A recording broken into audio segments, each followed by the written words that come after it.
ಆತ್ಮೀಯ ಕೇಳುಗರಿಗೆ ನಿಮ್ಮ ರಮಾಶ್ರೀ ಅಡಿಗೇರ್ ಮಾಡುವ ನಮಸ್ಕಾರಗಳು. ನೀವೀಗ ಮಾಂಗಲ್ಯ ಬಂಧನ ಧಾರಾವಾಹಿಯ 121ನೇ ಸಂಚಿಕೆಯನ್ನ ಕೇಳ್ತಾ ಇದ್ದೀರಾ. ಕತೆ ಪ್ರಾರಂಭ ಮಾಡೋದಕ್ಕೂ ಮೊದಲು ಯಾರ್ಯಾರು ಇನ್ನೂ ಚಾನೆಲ್ನ ಸಬ್ಸ್ಕ್ರೈಬ್ ಮಾಡ್ಕೊಂಡಿಲ್ಲ ಅವರೆಲ್ಲ ದಯವಿಟ್ಟು ಚಾನೆಲ್ನ ಸಬ್ಸ್ಕ್ರೈಬ್ ಮಾಡ್ಕೊಳ್ಳಿ. ಕಥೆಯನ್ನ ಲೈಕ್ ಮಾಡಿ, ಶೇರ್ ಮಾಡಿ ಪ್ರೋತ್ಸಾಹಿಸಿ. ಈಗ ಕಥೆಯ ಮುಂದಿನ ಭಾಗಕ್ಕೆ ಹೋಗೋಣ. ಆಗಬೇಕಾಗಿರೋದು ತುಂಬ ಇದೆ, ಸಮಯ ಕಡಿಮೆ ಇದೆ. ಮೊದಲು ನಿಮ್ಮ ಮದುವೆಯಿಂದ ಶುರು ಆಗಬೇಕಾಗಿದೆ ಎಂದರು ಕನಸಿನಲ್ಲಿ ನುಡಿದಂತೆ. ಏನಂದೆ ಅತ್ತೆ? ಸಮಯ ಕಡಿಮೆ ಇದೆ ಎಂದ್ಯಾ? ಅಚ್ಚರಿಯಲ್ಲಿ ಕೇಳಿದಳು ಭೂಮಿ. ಹಾ, ಹಾಗನ್ನ? ಏನೋ ಆ ರೀತಿ ಯಾಕೆ ಹೇಳಿದ್ನೋ. ಬಿಡು ಅದನ್ನ. ಈಗ ನನ್ನ ಮಾತು ಕೇಳು. ಮದುವೆಗೂ ಮುಂಚೆ ನಿನ್ನ ಹತ್ರ ಒಂದಿಷ್ಟು ಮಾತು ಹೇಳಬೇಕಾಗಿದೆ ಎಂದವರೇ ಒಂದೆರಡು ಕ್ಷಣ ಸುಮ್ಮನೆ ಕಣ್ಣು ಮುಚ್ಚಿ ಕುಳಿತರು. ದಾಂಪತ್ಯ ಅನ್ನೋದು ಒಂದು ತಪಸ್ಸಿದ್ದ ಹಾಗೆ ಭೂಮಿ. ಆ ತಪಸ್ಸಿಗೆ ತುಂಬ ಸಹನೆ ಬೇಕು, ತಾಳ್ಮೆ ಬೇಕು, ಮಾನಸಿಕವಾಗಿ ತುಂಬ ಗಟ್ಟಿಯಾಗಿರಬೇಕು. ದಾಂಪತ್ಯ ಗೀತೆಯಲ್ಲಿ ನಾನು ಅನ್ನೋ ಅಹಂಕಾರ ಅಪಸ್ವರನ ಮೂಡಿಸ್ಬಿಡುತ್ತೆ. ಹೊಂದಾಣಿಕೆ ಅನ್ನೋದು ಸೋಲಲ್ಲ. ನಿಜ ಹೇಳಬೇಕು ಅಂದರೆ ದಾಂಪತ್ಯದಲ್ಲಿ ಸೋಲು ಗೆಲುವು ಅನ್ನೋದೇ ಇಲ್ಲ ಎಂದರು. ಭೂಮಿ ಜಾನಕಿಯ ಮಾತುಗಳನ್ನು ಗಮನವಿಟ್ಟು ಕೇಳಿಸಿಕೊಳ್ಳುತ್ತಿದ್ದಳು. ಸೋಲು ಗೆಲುವು ಅನ್ನೋದು ಇಬ್ಬರ ನಡುವೆ ಇರುವಂತಹದ್ದು. ಆದ್ರೆ ದಂಪತಿಗಳಲ್ಲಿ ಇಬ್ಬರೆಲ್ಲಿರ್ತಾರೆ? ಪ್ರೀತಿ ಲೆಕ್ಕದಲ್ಲಿ ಒಂದು ಮತ್ತೆ ಒಂದು ಸೇರಿದ್ರೆ ಬರೋ ಮೊತ್ತ ಒಂದೇ ಆಗಿರುತ್ತೆ. ಆಗಿರ್ಬೇಕು. ನೀನು ಅಭಿ ಇಬ್ರು ಒಬ್ರನ್ನೊಬ್ರು ಪ್ರೀತಿಸ್ತೀರಾ ಅನ್ನೋದು ಎಲ್ರಿಗೂ ಗೊತ್ತಿರೋದೆ. ಪ್ರೀತಿ ಜೊತೆ ಪರಸ್ಪರ ನಂಬಿಕೆ ಮತ್ತೆ ಗೌರವ ಕೂಡ ತುಂಬಾ ಮುಖ್ಯ ಎಂದರು ಜಾನಕಿ. ಸರಿ, ಈಗ ಎದ್ದೇಳು. ಅಣ್ಣ ಅತ್ತಿಗೆ ಹತ್ರ ನಿನ್ನ ಅಭಿದು ಮತ್ತು ಹಾಗೆ ಅನಿಲ ಅಂಜು ಮದುವೆ ಬಗ್ಗೆ ಮಾತಾಡಿ ಮುಗಿಸ್ಬಿಡ್ಬೇಕು ಎಂದು ಹೇಳಿ ಕುಳಿತಲ್ಲಿಂದ ಎದ್ದು ಒಳಗೆ ಹೋಗಲು ತಿರುಗಿದರು. ಜಾನಕಿಯಮ್ಮ, ಜಾನಕಿಯಮ್ಮ! ಉಸಿರುಗಟ್ಟಿ ಓಡಿ ಬಂದಿದ್ದ ಕೆಂಚ. ಏನ್ ಕೆಂಚಪ್ಪ, ಹಿಂಗೆ ಯಾಕೆ ಓಡಿ ಬಂದೆ? 1 ನಿಮಿಷ ಕೂತ್ ಸುಧಾರಿಸ್ಕೋ. ದೊಡಪೆ ಹತ್ರ ನಿಂತು ಹೇಳಿದವನಿಗೆ ಜಾನಕಿ ಭೂಮಿಯ ಕಡೆ ತಿರುಗಿ, ಒಂಚೂರು ನೀರು ಬೆಲ್ಲ ತಗೊಂಡ್ ಬಾ ಎಂದರು. ಓಡಿ ಬಂದವ ಒಂದು ಕೈಯಲ್ಲಿ ಸೊಂಟ ಹಿಡಿದು ನಿಂತು ಇನ್ನೊಂದು ಕೈಯನ್ನು ಬೇಡ ಎಂಬಂತೆ ಅಲ್ಲಾಡಿಸುತ್ತಾ ಏದಿಸಿರು ಬಿಡುತ್ತಲೇ, ಅದೆಲ್ಲ ಏನು ಬೇಡ ಕಣ್ರವ. ನಿಮ್ ದೊಡ್ಡತ್ತಿಗೆಗೆ ಹೊಳೆತ ವಾವ್ ಕಚ್ಬಿಡ್ದೆ. ಅದು 3 ಗಳಿಗೆ ಅವವ. ನಾನ್ ನೋಡ್ತಿದ್ದಂಗೆ ಬೇಲಿ ಸಂದಿಗೆ ಹೊಂಟೋಯ್ತು. ನಂಗೇನು ತೋಚ್ಲಿಲ್ಲೇ. ಅದಕ್ಕೆ ಅಲ್ಲಿ ಜಾಸ್ತಿ ಜನ ಕೂಡ ಇರ್ಲಿಲ್ಲ.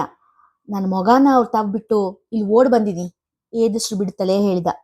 ಅವನ ಮಾತು ಕೇಳಿ ಅಲ್ಲಿದ್ದ ಎಲ್ಲರೂ ಬೆಚ್ಚಿ ಬಿದ್ದರು. ಭೂಮಿ, ನನ್ನ ಔಷಧಿ ಪೆಟ್ಟಿಗೆ ತಗೊಂಬಾ, ನಾನೆಲ್ಲಿ ನಿನ್ ಜೊತೆ ಬೈಕಲ್ಲಿ ಹೋಗಿರ್ತೀನಿ ಎಂದವರೇ ಅನಿಲ್ನ ಕಡೆ ನೋಡಿದರು. ಅನಿಲನಾಗಲೇ ಸ್ವಚ್ಛವಾಗಿದ್ದ ಬ್ಲೇಡ್ ಜೊತೆಗೆ ಒಂದಿಷ್ಟು ಬಟ್ಟೆಯ ತುಂಡನ್ನು ಹಿಡಿದು ಸಿದ್ಧವಾಗಿ ನಿಂತಿದ್ದ.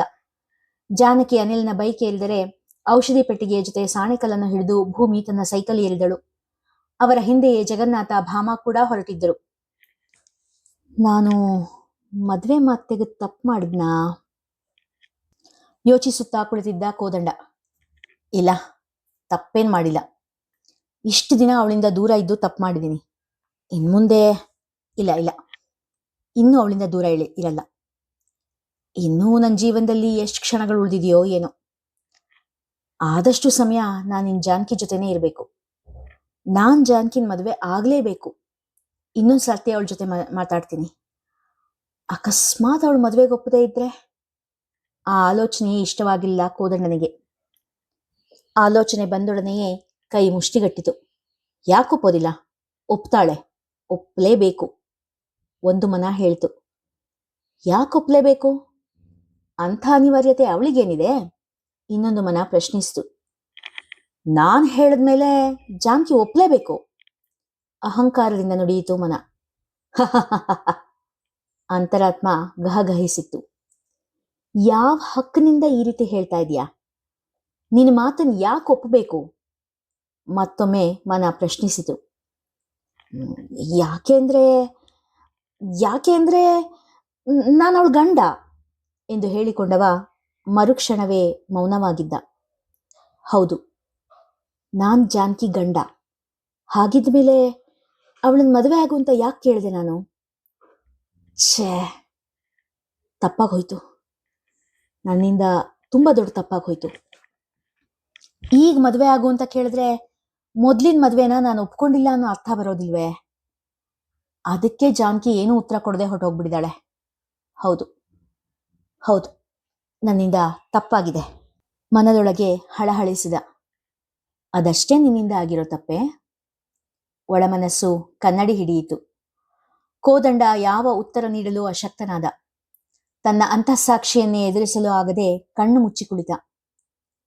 ಜಾನಕಿದ್ ಇಡೀ ಜೀವನ ಬಲಿ ತಗೊಂಡಿರೋ ಪಾಪಿ ನಾನು. ಯಾವ ಹಕ್ಕಿನಿಂದ, ಯಾವ ಅಧಿಕಾರದಿಂದ ಅವಳನ್ನ ನನ್ನ ಜೊತೆ ಆಗಿರು ಅಂತ ಕೇಳ್ಕೊಳ್ಳಿ? ನಿಟ್ಟುಸಿರು ಸುರುಳಿ ಸುರುಳಿಯಾಗಿ ಹೊರಬಂದಿತು. ನನ್ನ ಜೀವನದ ಕೊನೇ ಕಾಲ ಇದು. ಇಷ್ಟು ವರ್ಷಗಳ ಕಾಲ ಭ್ರಮೆನೇ ನಿಜ ಅನ್ಕೊಂಡು ಬದುಕಿದ್ದೀನಿ. ಇನ್ನಾದರೂ ನಿಜವಾದ ಅಂತಃಕರಣದ ಜೊತೆ ಬದುಕೋ ಯೋಗ ಇಲ್ವೇ ಎನಿಸಿ ದುಃಖ ಉಮ್ಮಳಿಸಿತು. ಹೊಟ್ಟೆಯೊಳಗೆ ಯಾರೋ ಕೈ ಹಾಕಿ ಕಿವುಚಿದಂತೆ ಸಂಕಟ. ದುಃಖ ಹೊರಚೆಲ್ಲಲೂ ಆಗದೆ, ಒಳಗೆ ನುಂಗಲೂ ಆಗದೆ ವಿಲವಿಲನೆ ಒದ್ದಾಡಿದ ಕೋದಂಡ. ಹೊಳೆಯಿಂದ ಮನೆಗೆ ಬರುವ ದಾರಿಯಲ್ಲಿ ಅಡ್ಡಾದಿಡ್ಡಿಯಾಗಿ ಬಿದ್ದಿದ್ದರು ಶಾಂತ. ಅವರ ಹರಟೆ ಕಟ್ಟಿಯ ಗೆಳತಿಯರೆಲ್ಲ ಅದಾಗಲೇ ಅಲ್ಲಿ ಸೇರಿದ್ದರು. ನಮ್ ಶಾಂತ ಭಾರಿ ಪುಣ್ಯವಂತೆ ನೋಡು. ಕಡ್ಗದ ಕೈ ಮೇಲಾಗಿ ಹರಿಪಾದ ಸೇರ್ಕೋತಾ ಇದ್ದಾಳೆ. ಮುತ್ತೈದ್ಯಾಗಿ ಹೋಗೋದು ಅಂದ್ರೇನ್ ಸುಮ್ನೆನೆ? ಎಂತ ಭಾಗ್ಯ ಅವಳದ್ದು, ಚಂಪಾ ಹೇಳಿದಳು. ಅಲ್ಲೇ ಚಂಪಿ, ನಾವೊಂಚೂರು ಮನೆಗೆ ಹೋಗಿ ಕಾಪಿ ತಿಂಡಿ ಮುಗಿಸ್ಕೊಂಬಂದ್ಬಿಡೋಣ ಕಣೆ. ಆಮೇಲೆ ಎದುರುಗಡೆ ಹೆಣ ಇಟ್ಕೊಂಡು ಏನು ತಿನ್ನಂಗಿಲ್ಲ, ಕುಡಿಯಂಗಿಲ್ಲ. ಎಷ್ಟೊತ್ತೊಂದು ಉಪವಾಸ ಇರೋದಕ್ಕಾಗತ್ತೆ? ಇನ್ನೊಬ್ಬಳು ಗೆಳತಿ ಪಿಸುದನಿಯಲ್ಲಿ ನುಡಿದಿದ್ದು ಶಾಂತ ಅವರ ಕಿವಿಗೂ ಬಿದ್ದಿತು. ಈಗಾಗಲೇ ತಮ್ಮ ಪ್ರಾಣ ಹೋಗುವುದು ಖಚಿತ ಎಂಬಂತೆ ಮಾತನಾಡುತ್ತಿದ್ದ ಗೆಳತಿಯರ ಕಂಡು ಶಾಂತ ಅವರ ಕಣ್ಣು ತುಂಬಿ ಬಂದಿತ್ತು. ಅವಳ ಕಣ್ಣಿಂದ ನೀರು ಬರ್ತಿದೆ ನೋಡೇ. ವಿಷ ಮೈಯೇರಿ ಸಂಕಟಾಗ್ತಾ ಇದೆಯೋ ಏನೋ. ಒಂಚೂರು ಕಣ್ಣೀರು ಬರ್ಸಿ ಯಾರಾದ್ರೂ ಎಂದಳು ಒಬ್ಬಳು ಗೆಳತಿ. ಅಯ್ಯಯ್ಯೋ, ನಾನ್ ಮುಟ್ಟಲ್ಲಪ್ಪ. ನಂಗೆ ಹೆಣ ನೋಡಿದ್ರೇನೆ ಭಯ ಆಗುತ್ತೆ. ಮುಟ್ಟೋದಕ್ಕೆ ನಂಗಾಗಲ್ಲಪ್ಪ ಎಂದು ಗೆಳತಿಯ ಕಡೆ ನೋಡಿ, ನಾನಿನ್ನೂ ಸತ್ತಿಲ್ಲ, ಬದುಕೇ ಇದ್ದೀನಿ ಎಂದು ಚೀರಿ ಹೇಳಬೇಕು ಅನಿಸ್ತು ಶಾಂತ ಅವರಿಗೆ. ಶಾಂತ ಬದುಕದೇ ಇಲ್ಲ ಅಂತೀಯಾ? ಇನ್ನಿಬ್ಬರು ಗೆಳತಿಯರು ಮಾತಿನಲ್ಲಿ ತೊಡಗಿದ್ದರು. ಹಂಗೆ ಅನ್ಸುತ್ತೆ. ಮೂರ್ಗಳಿಗೆ ಹಾವಂತೆ ಅಂತ ಹಾವು ಕಚ್ಚಿದವ್ರು ಬದುಕದುಂಟೆ. ಹೋದ್ವಾರ 50 ರೂಪಾಯಿ ಕಡ ತಗೊಂಡಿದ್ಲು. ಇನ್ನು ಅದಕ್ಕೆ ಎಳ್ನೀರು ಬಿಟ್ಟ ಹಾಗೇನೆ. ಚೆನ್ನಾಗಿದ್ದಾಗ ತಮ್ಮ ಸುತ್ತಮುತ್ತ ಬೆಲ್ಲಕ್ಕೆ ಮುತ್ತುವ ಇರುವೆಗಳ ಹಾಗೆ ಮುತ್ತುತ್ತಿದ್ದ ಗೆಳತಿಯರ ಮಾತುಗಳು ಶಾಂತ ಅವರಿಗೆ ಜೀವನದ ಸತ್ಯದರ್ಶನ ಮಾಡಿಸಿದ್ದವು. ಹಾವು ಕಚ್ಚಿ ಒದ್ದಾಡುತ್ತಿದ್ದವಳ ಸುತ್ತ ನಿಂತು ಎಲ್ಲರೂ ತಲೆಗೊಂದು ಮಾತನಾಡುತ್ತಿದ್ದರೆ ಹೊರತು ಅವಳನ್ನು ಬದುಕಿಸಿಕೊಳ್ಳುವ ಪ್ರಯತ್ನ ಮಾತ್ರ ಯಾರೂ ಮಾಡುತ್ತಿರಲಿಲ್ಲ. ಇಂಥವರನ್ನೆಲ್ಲ ತನ್ನವರೆಂದು ತಿಳಿದಿದ್ದ ತಮ್ಮ ಮೂರ್ಖತನಕ್ಕೆ ತಾವೇ ನಕ್ಕರು ಶಾಂತ. ನೋಡಿ ನೋಡಿ ನೋಡೆ, ಅಲ್ಲಿ ಶಾಂತ ನಗ್ತಾ ಇದ್ದಾಳೆ. ಅವಳಿಗೆ ಎಲ್ಲೋ ವಿಷ್ಣು ಭಟ್ರ ದರ್ಶನ ಆಗಿರ್ಬೇಕು. ನಮ್ಮೆಲ್ಲರ ಜೊತೆ ಸೇರಿ ಅಷ್ಟೆಲ್ಲ ಪುರಾಣ ಪುಣ್ಯಕತೆ ಕೇಳಿದ್ದಕ್ಕೆ ಅವಳಿಗೆ ಸ್ವರ್ಗನೇ ಸಿಗದು. ಒಬ್ಬಳಾಗಲೇ ಶಾಂತಾಳ ಸ್ವರ್ಗಾರೋಹಣವನ್ನು ನಿಶ್ಚಿತಗೊಳಿಸಬಿಟ್ಟಿದ್ದಳು. ಇವತ್ತು ಏನ್ ತಿಥಿ? ನಕ್ಷತ್ರ ದೋಷ ಏನಾದ್ರು ಇರುತ್ತೋ ಏನೋ. ಈಗಳು ಮಲಗಿರೋ ದಿಕ್ ಸರಿ ಇಲ್ಲ. ಸಾಯುವಾಗ ದಕ್ಷಿಣಕ್ಕೆ ತಲೆ ಹಾಕಿದ್ರೆ ಒಳ್ಳೇದು ಅಂತಾರೆ. ಅವಳನ್ನ ದಕ್ಷಿಣಕ್ಕೆ ತಿರ್ಗಿಸ್ಬಿಡೋಣ ಎನ್ನುತ್ತಾ ಇಬ್ಬರು ಹೆಂಗಳೆಯರು ಶಾಂತ ಅವರನ್ನು ದರದರನೆ ಎಳೆಯಲು ಆರಂಭಿಸಿದ್ದರು. ಅಷ್ಟರಲ್ಲೇ ಅನಿಲ್ನ ಬೈಕ್ ಅಲ್ಲಿಗೆ ಬಂದಿತ್ತು. ಬಿಡಿ ಅವರನ್ನ ಎಂದು ಜೋರಾಗಿ ಕೂಗಿದ ಅನಿಲ. ಜಾನಕಿ ಶಾಂತ ಅವರ ಬಳಿ ದಾಪುಗಾಲಿಟ್ಟು ಬಂದರು. ಏನ್ ಜನರಿ ನೀವು? ದೊಡ್ಡಮ್ಮನ್ ಹಂಗ್ ಎಳ್ದಾಡ್ತಾ ಇದ್ದೀರಲ್ಲ, ಅದು ಈ ಕಲ್ಲು ಮಣ್ಣಿನ ನೆಲದ ಮೇಲೆ. ಹೆಚ್ಚಲ್ಗಾಡ್ಸಿದ್ರೆ ವಿಷ ಬೇಗ ಇರುತ್ತೆ ಅನ್ನೋದು ಕೂಡ ಜ್ಞಾನ ಕೂಡ ಇಲ್ವಾ ನಿಮ್ಗೆ? ಸೇರಿದ್ದವರ ಮೇಲೆ ರೇಗಿದ. ಅತಿಗೆ ಭಯ ಪಡಬೇಡಿ, ನಿಧಾನವಾಗಿ ಉಸಿರಾಡಿ. ಮೈಗೆ ಜಾಸ್ತಿ ನಂಜು ಏರಿಲ್ಲ. ಇನ್ ಸ್ವಲ್ಪ ಹೊತ್ತಷ್ಟೇ ವಿಷ ಇಳುತ್ತೆ. ನೀವು ಜೋರಾಗಿ ಉಸಿರಾಡ್ಬೇಡಿ, ನಿಧಾನಕ್ಕೆ ಉಸಿರಾಡಿ ಎಂದು ಹೇಳುತ್ತಾ ಧೈರ್ಯದ ಮಾತನಾಡಿದರು ಜಾನಕಿ. ಅನಿಲ ಶಾಂತ ಅವರ ತಲೆಯನ್ನು ತನ್ನ ತೊಡೆಯ ಮೇಲೆ ಇರಿಸಿಕೊಂಡ. ಜಾನಕಿ ಹಾವು ಕಚ್ಚಿದ ಜಾಗದಿಂದ ಸ್ವಲ್ಪ ಮೇಲೆ ಬಟ್ಟೆಯೊಂದನ್ನು ಗಟ್ಟಿಯಾಗಿ ಕಟ್ಟಿ ರಕ್ತ ಸಂಚಾರ ಸ್ವಲ್ಪ ನಿಧಾನವಾಗುವ ಹಾಗೆ ಮಾಡಿದರು. ಹಾವು ಕಚ್ಚಿದ ಜಾಗವನ್ನು ಸ್ವಚ್ಛವಾದ ಬ್ಲೇಡ್ನಿಂದ ಪ್ಲಸ್ ಆಕಾರದಲ್ಲಿ ಸಣ್ಣಗೆ ಕತ್ತರಿಸಿದರು. ನಿಧಾನವಾಗಿ ಒತ್ತಡ ಉಂಟು ಮಾಡಿ ರಕ್ತ ಹೊರಬರುವಂತೆ ಮಾಡಿದರು. ಆದರೆ ಅದೇಕೋ ಚಿಕಿತ್ಸೆ ಫಲ ಕೊಡುವ ಲಕ್ಷಣ ಕಾಣಿಸಲಿಲ್ಲ. ತಮ್ಮ ಬಾಯಿಯ ಸಹಾಯದಿಂದಲೇ ವಿಷ ಹೊರತೆಗೆಯುವ ನಿರ್ಧಾರ ಮಾಡಿದರು ಜಾನಕಿ. ಇನ್ನೇನು ಅವರು ಗಾಯಕ್ಕೆ ಬಾಯಿ ಹಾಕಬೇಕು. ಅಷ್ಟರಲ್ಲಿ ಅವರ ಭುಜದ ಮೇಲೆ ಕೈ ಇಟ್ಟು ಅವರನ್ನು ತಡೆದಳು ಭೂಮಿ. ಅತ್ತೆ, ಇದರಿಂದ ನಿಮ್ ಜೀವಕ್ಕಪಾಯ. ಇದನ್ ಮಾಡೋದಕ್ಕೆ ನಾನ್ ಬಿಡೋದಿಲ್ಲ ಎಂದಳು ಶಾಂತ ಅವರ ಕಡೆ ಹರಿತವಾದ ನೋಟ ಬೀರುತ್ತಾ. ಭೂಮಿ ಹಂಗೆಲ್ಲ ಹೇಳ್ಬೇಡಮ್ಮ.